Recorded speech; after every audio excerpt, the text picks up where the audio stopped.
Hello students, here we will discuss about MRP objectives and users. Okay, so first objectives. Okay, so the first objective is inventory reduction. Okay, so MRP determines how many components are needed and when.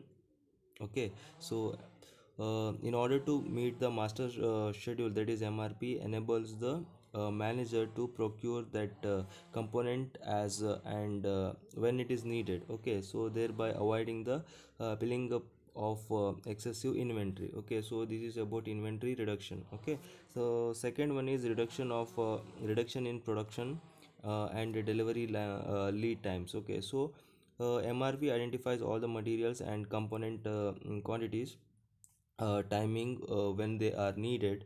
Okay, so their availabilities and their procurements all geared towards the meeting delivery deadlines. Okay, so by coordinating inventory procurement and production, so it places priority on production activities by putting due dates on a customer job orders. Okay, so the third one is realistic delivery commitments. Okay, so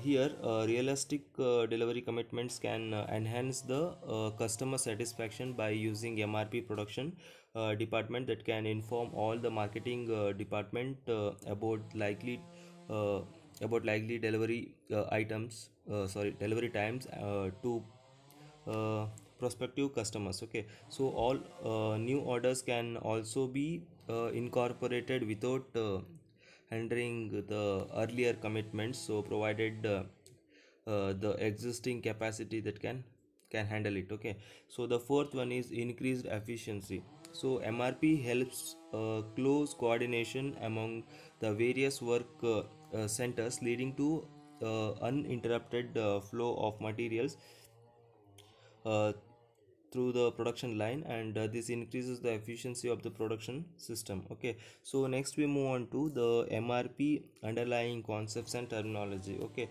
so the following concepts and the terminologies is used widely in the study of material requirement planning, that is MRP. Okay, so the first one is independent demand item. Okay, so in an item whose demand does not depend on other items. Okay, it is known as independent demand item. Okay, so the finished products are usually independent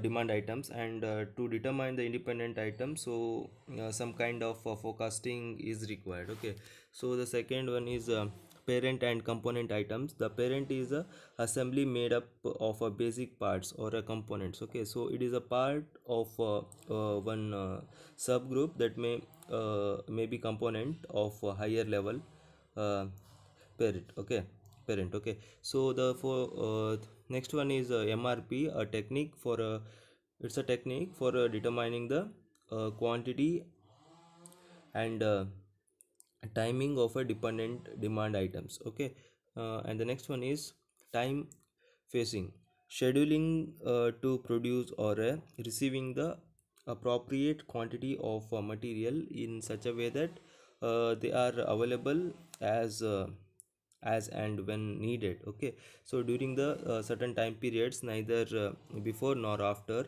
is known as a time facing. Okay, so the next one is time bucket. Okay, it is a time period, uh, it's a time period used for planning purpose in MRP, usually a week. Okay, so next one is net requirements. Okay, it is a net quantity of an item that must be acquired to meet the scheduled output for the period. Okay, so after following inventory available. Okay, so net requirements, which is equals to gross requirement minus inventory on hand plus scheduled receipt. Okay, so next one is a planned receipt, the quantity of an item that is going to be received from the suppliers as a result of that are to be placed in future. Okay, so in an item is planned to ordered, so that it will be received at beginning of the period to meet net requirements for the period. Okay, so And the next one is lead time offset. Okay, so the supply time, okay, or the number of time buckets between the releasing an order and receiving the material. Okay, so the next one is allocated quantity. It is the quantity of an item in inventory that has been committed for use, okay, and it is not available to meet the future requirement. Okay, so the last one is available quantity. It is a quantity of an item expected to be available at the end of the time, okay, time period for meeting requirements in succeeding periods. Okay, so this is about the uh, MRP, underlying concepts and terminologies and objectives and use of MRP. Okay, thank you.